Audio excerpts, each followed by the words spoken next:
आज जो हम चैप्टर पढ़ने वाले हैं उसका नाम है बेसिक स्क्रिप्टिंग, चैप्टर नंबर 7 और पेज नंबर 160 पे एक टॉपिक दिया है CSV। तो चलिए यहाँ से आज हम स्टार्ट करते हैं अपनी वीडियो। CSV क्या होता है एक बार समझ लेते हैं। CSV एक कॉमा सेपरेटेड वैल्यू है जिसे हम टेबलर फॉर्मेट में स्टोर करते हैं। तो ये क्या चीज़ टेबलर फॉर्मेट होता है? ये रोज़ एंड कॉलम्स के फॉर्मेट को हम टेबलर फॉर्म बोलते हैं। जैसे आपने छोटे पे टेबल्स पढ़ा होगा ना, उसी तरीके का रोज़ एंड कॉलम्स होता है। तो ये फाइल दिखती कैसे है, सबसे पहले ये हम देख लेते हैं। तो ये फाइल ये कुछ ऐसी दिखेगी आपके डेस्कटॉप पे, ठीक है। और इसका फ़ायदा क्या होता है, इसको आप नोटपैड में भी ओपन कर सकते हैं, एक्सेल में भी ओपन कर सकते हैं, वर्डपैड, मतलब करीब करीब ये सारे फॉर्मेट्स को सपोर्ट करती है। CSV फाइल हमें बनाने की ज़रूरत क्या पड़ी? देखिए, जितने भी लो एंड हार्डवेयर्स होते हैं, जहाँ पे जिन हार्डवेयर्स में हमें ज़्यादा रैम नहीं होती है या फिर बहुत कम अमाउंट में ही मेमोरी होती है, वहाँ पे अगर हमें ये फॉर्मेट यूज़ करना है रोज़ एंड कॉलम, तो CSV बेस्ट रहता है क्योंकि ये फ़ाइल बहुत ही छोटी होती है। अब समझते हैं कि हम CSV कैसे बनती है, ये सारी चीज़ें। तो CSV बनाने का दो तरीका है आपका। एक तो आप ऑनलाइन क्रिएट कर सकते हो, जैसे आप जाएंगे online file CSV file generator, Google पे सर्च करेंगे तो ये आ जाएगा, या फिर ये लिंक भी आप यहाँ से देख सकते हैं। तो चलिए इनको हम बैक कर लेते हैं। ओके, ठीक है, ये आपका ऐसा कुछ आएगा। डायमेंशन से हमें स्टार्ट करना है। तो रोज़ कितनी चाहिए, कॉलम्स कितनी चाहिए, तो वैसे 2x2 की रोज़ एंड कॉलम चाहिए। नेक्स्ट कर देते हैं, नेक्स्ट हो गया। अब ये सेल वैल्यूज, इसको मैं पहले से दे दिया था, मैंने रिमूव कर दिया। सेल वैल्यू जैसे कि आपको सिटी और नेम, ये हो गई हेडिंग्स हो गई, ठीक है, ये आपकी हेडिंग्स हो जाएंगी। अब इसके बाद हम क्या करते हैं, नेक्स्ट कर देते हैं। इसको देखते रहिएगा, लास्ट में आपको समझ में आ जाएगा कि हम ये क्या इसमें प्रैक्टिकल कर रहे हैं, ठीक है। सिटी नेम नेक्स्ट कर दिया और इसको जनरेट करवा लेते हैं। ये डेलीमीटर है, आप इन वैल्यूज़ को कैसे सेपरेट करना चाहते हैं, ये डेलीमीटर्स आप यहाँ पे सेलेक्ट कर सकते हैं। तो ये देखिए हमारी फाइल 1 बन गई। अब इसको हम राइट क्लिक करते हैं और यहाँ पे ओपन विद जाते हैं नोटपैड। तो नोटपैड में ये देखिए जो पहली लाइन है, इसका जो पहली लाइन का जो पहला वर्ड होगा जो डेलीमीटर से सेपरेटेड होगा, ये बनेगा एक सेल और ये अगली सेल बनेगी। नेक्स्ट लाइन की वैल्यू जैसे कॉमा से सेपरेट होते वैल्यू ये स्टोर होती चली जाएंगी, ठीक है। अब इसी को हम एक काम करते हैं, राइट क्लिक करते हैं, ओपन विद करते हैं और एक्सेल में जाते हैं। तो यहाँ देखिए ये एक्सेल के सीट में भी ये फैच हो गई ये डेटा। इन नॉर्मल केस आप अगर एक्सेल की फ़ाइल को आप नोटपैड में खोलते हो तो वो ओपन नहीं होगी, ओके। जैसे अगर आपको नॉर्मली इस फाइल में चेंजेस करना है तो नोटपैड में ओपन कर लेते हैं। अगर हमने यहाँ लिख दिया सिटी का नेम, जैसे मैं लखनऊ ले लेता हूँ, लखनऊ, और नेम मैं अपना डाल देता हूँ, ओके। अब इसको क्या करते हैं, हम सेव कर देते हैं, ठीक है। और दोबारा से इसको एक्सेल में देखते हैं, open with, click open with, और ये एक्सेल, ठीक है। ये देखिए नेक्स्ट हमारा रो और कॉलम्स में ये आ गया, ठीक है। तो थोड़ा सा समझ लेते हैं वापसी से इसको नोटपैड में ओपन करके। जो पहला लाइन होगी उसका जो पहला कॉलम होगा वो एक सेल बनेगा, वो फिर जो दूसरा डेलीमीटर से, ये कॉमा मतलब डेलीमीटर हो गया। अब इसकी जगह दो तरीके के डेलीमीटर होते हैं, आप सेमी कॉलन या कामा दोनों से ही सेपरेट कर सकते हैं इन वैल्यूज़ को। अगर नॉर्मल केस हम एक फ़ाइल क्रिएट करते हैं एक्सेल में, ओके, देख लेते हैं। एक हमने नया फाइल क्रिएट किया एक्सेल में, ठीक है, और इसमें हम दे देते हैं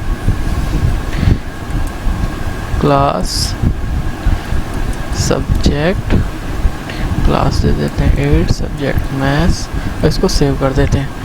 अब इस फाइल को अगर आप चाहो, ये हमारी फाइल क्रिएट हुई थी, ये हम नोटपैड में देखेंगे। तो जरा नोटपैड में ओपन करते हैं तो ये देखिए कुछ अजीब सी वैल्यू आ रही है, ठीक है। ये सपोर्ट नहीं करता है एक्सेल का फॉर्मेट, आप डायरेक्टली इसमें ओपन नहीं कर सकते। और सेम ये आपके साथ नोटपैड के साथ भी होगा। तो CSV ऐसा फॉर्मेट है जो दोनों में काम कर जाएगा आपके, वो आपका नोटपैड में भी काम करेगा, एक्सेल में भी काम करेगा और वर्डपैड में। ये जो तरीका हमने देखा था ये ऑनलाइन बनाने का तरीका था। अब ऑफलाइन आप कैसे इस पे यूज़ कर सकते हैं, तो ये देखिए इसी फाइल को हम लेते हैं, ये हमें CSV बनानी है। तो हम यहाँ जाएंगे फाइल में, फिर जाएंगे सेव एज में और डेस्कटॉप पे, डेस्कटॉप ये सेलेक्ट कर लिया हमने, CSV, ठीक है। एक्सेल में यहाँ पे आपको मिल जाएगा CSV कॉमा सेपरेट वैल्यू, ठीक है। तो इसको हम क्लिक कर देते हैं और सेव कर देते हैं, ठीक है। Do you call, yes I want to keep that format. अब इसको क्लोज कर देते हैं, सेव चेंजेस, ठीक है। तो ये देखिए CSV नाम से बन गई। अब इसको हम दोनों में, हम चाहें तो एक्सेल में ओपन कर सकते हैं, नोटपैड में भी ओपन कर सकते हैं। तो ये हो गया आपका CSV फॉर्मेट। अब इसको हमें पाइथन में कहाँ यूज़ करना है, ओके। तो चलते हैं, हम सबसे पहले यूज़ करते हैं PowerShell।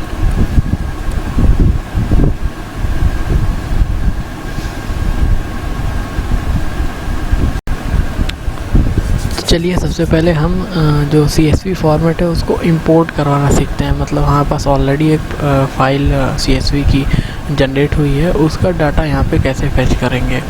तो सबसे पहले क्या करेंगे, हम डॉलर का सिंबल लगाते हैं और ABC कोई भी वेरिएबल ले लीजिए, मैं B ले लेता हूँ, ठीक है। इक्वल टू दे दिया, ठीक है। इक्वल टू के बाद जो है हम यहाँ पे लिखेंगे import CS, टैब दबा देंगे तो ऑटो कंप्लीट हो जाएगा, import CSV।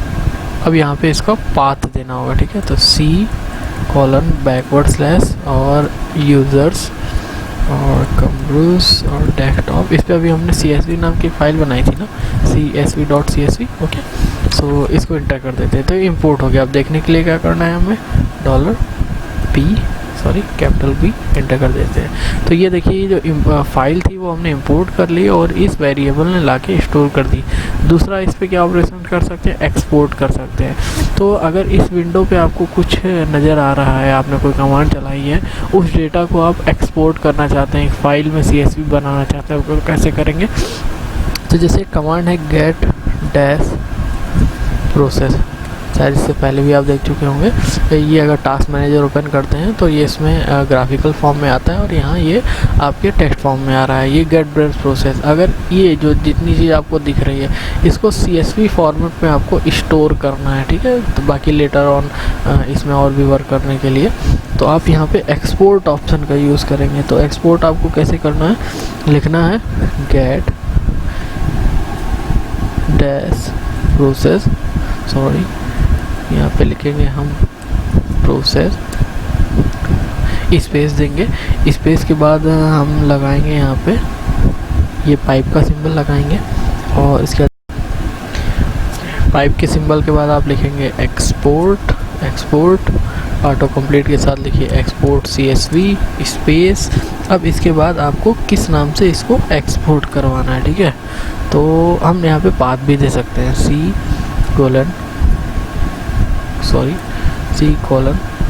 C:\/users, ये हमारा डेस्कटॉप का पाथ हो गया। अब यहाँ किस नाम से बनानी है, जैसे प्रोसेस नाम से बनानी है तो process.csv और एंटर कर देते हैं। तो ये कमांड बैकग्राउंड में चलेगी, ओके। और उसके बाद जो भी आउटपुट आएगा उसको एक्सपोर्ट कर देना है CSV फॉर्मेट में। तो आइए डेस्कटॉप पे देख लेते हैं और यहाँ पे आपको ये देखिए process.csv आपको मिल गया। अब इसको ओपन करते हैं नोटपैड में। तो नोटपैड में ये थोड़ा सा आपको यहाँ से ओके ऑन है।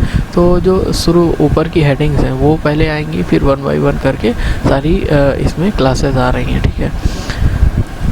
अगर इसको ओपन करते हैं हम एक्सेल में तो ये आपको इजी समझ में आएगा, ठीक है। वहाँ काफ़ी सारे कॉम्बोज हो गए थे, वैसे इतना इजी समझ में नहीं आ रहा था, ओके। तो ये देखिए ये जो प्रोसेस चलाने के बाद हमारे पास जितने भी ये रोज़ एंड कॉलम्स आए थे ना वो सारे आके यहाँ पे स्टोर हो गए हैं, ओके। सो ऐसे ही हम जो CSV फॉर्मेट है उसके साथ काम करते हैं। बहुत ही इजी होता है इंपोर्टिंग एक्सपोर्टिंग के लिए।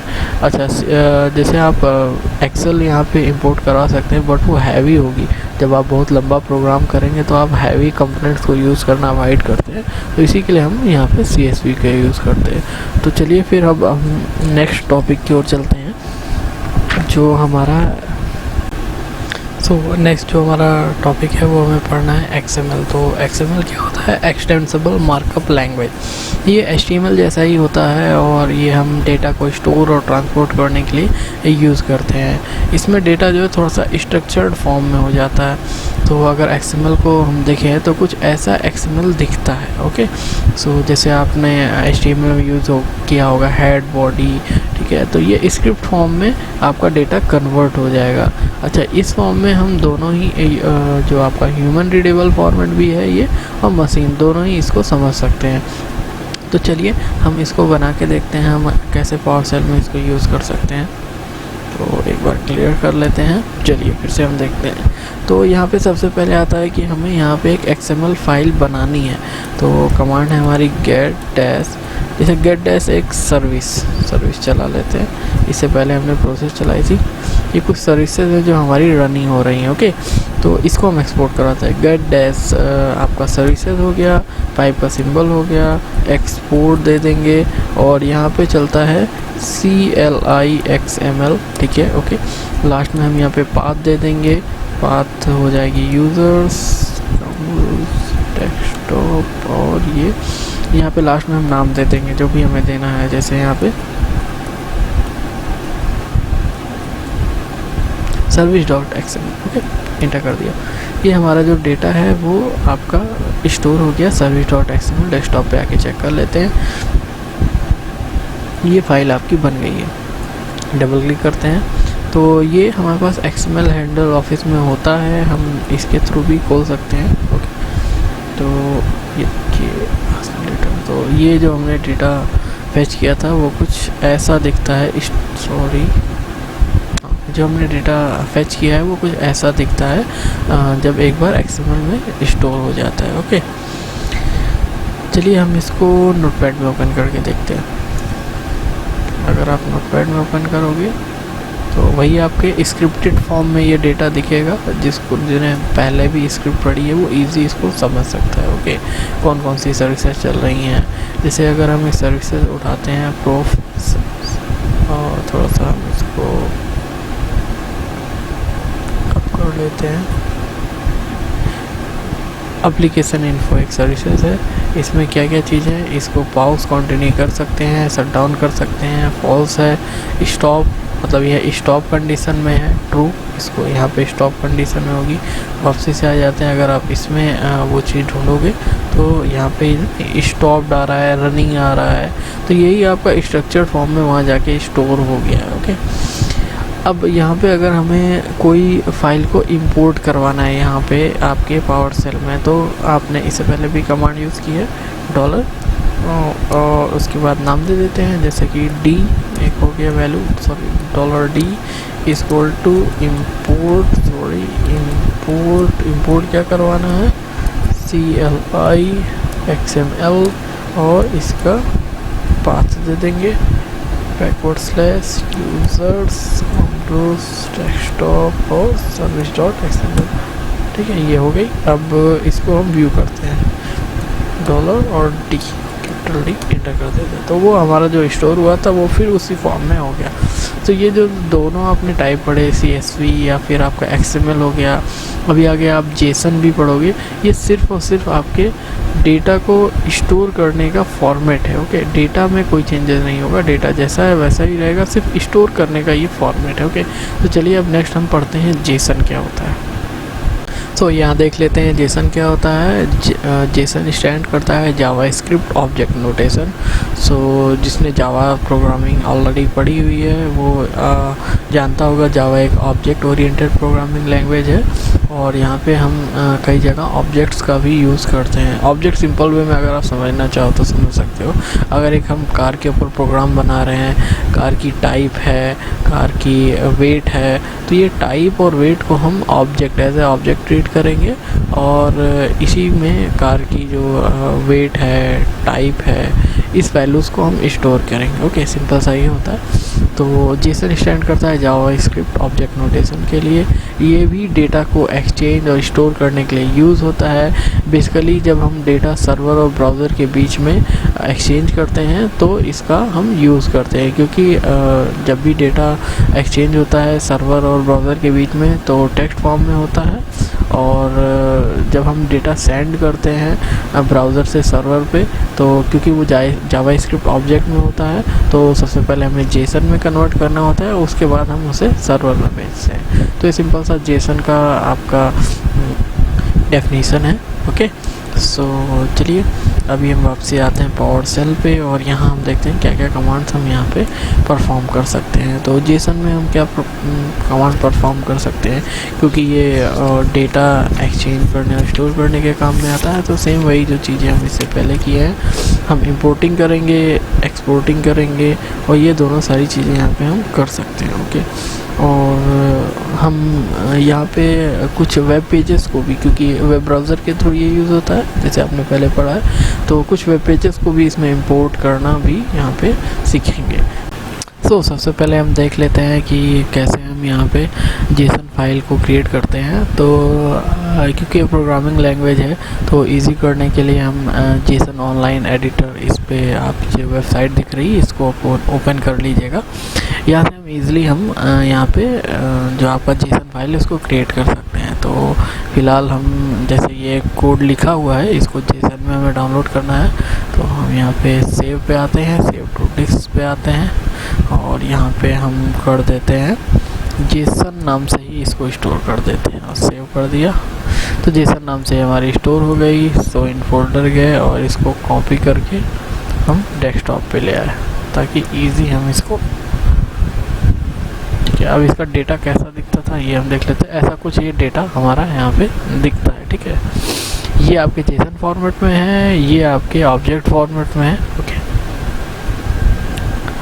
चलिए अब वापसी से हम आ जाते हैं, पावर सेल ओपन कर लेते हैं और उसी डेटा को हम पावर सेल में देखने की कोशिश करेंगे। तो देखिए डायरेक्टली आप डेटा अगर चाहें तो नहीं देख सकते, मतलब आप इंपोर्टिंग नहीं डायरेक्टली कर सकते, इसके लिए आपको कन्वर्ट करना होगा आपके ऑब्जेक्ट को, ठीक है। आपके जेसन को पहले ऑब्जेक्ट में कन्वर्ट करेंगे, तो डॉलर यूज़र्स या फिर यहाँ पे जो भी वेरिएबल आप लेना चाहें हम थोड़ा सा चेंज कर देते हैं, जेट नाम का वेरिएबल ले लेते हैं, और इसके बाद हम यहाँ देंगे गेट कंटेंट, और ये हो जाएगा हमारे जो जेसन फाइल है उसका पाथ हो जाएगा, ठीक है। और ये कन्वर्ट कर दिया है, कहाँ से कन्वर्ट करना है, convert from Jason, sorry convert from Jason, enter कर दिया तो जेट नाम में आके स्टोर हो गई। इसको व्यू करना है तो सिंपल सा डॉलर जेट एंटर कर दिया, तो वो जो हमारी फाइल थी वो यहाँ पे व्यू होने लगी है। अच्छा, हम यहाँ पे डायरेक्टली इंटरनेट से भी जो हमारी फाइल्स है या फिर कोई एपीआई है उसको भी यहाँ पे इंपोर्ट करवा सकते हैं।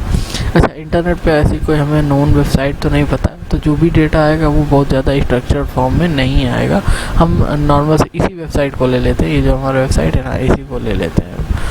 चलिए, तो इसको हम क्या करते हैं, कॉपी कर लेते हैं। सिर्फ आप मैं इंपोर्टिंग बता रहा हूँ, फिर बाद में जब अपनी अपनी वेबसाइट क्रिएट करेंगे या वर्क करेंगे आगे तो उस हिसाब से इसमें चेंजेस कर लीजिएगा, ठीक है। ये नॉर्मल वेबसाइट है, इसको अगर हम इंपोर्ट करते हैं कैसी दिखेगी। ओके, तो पावर सेल ओपन कर लेते हैं, और यहाँ पे अगर डायरेक्ट वेबसाइट इंपोर्ट करनी है तो सबसे पहले हमें वेरिएबल देना होगा, और यहाँ पे jet2 नाम का वेरिएबल दे देते हैं, इक्वल टू दे देंगे, और इन्वोक मेथड कमांड आपको चलानी होगी, इन्वोक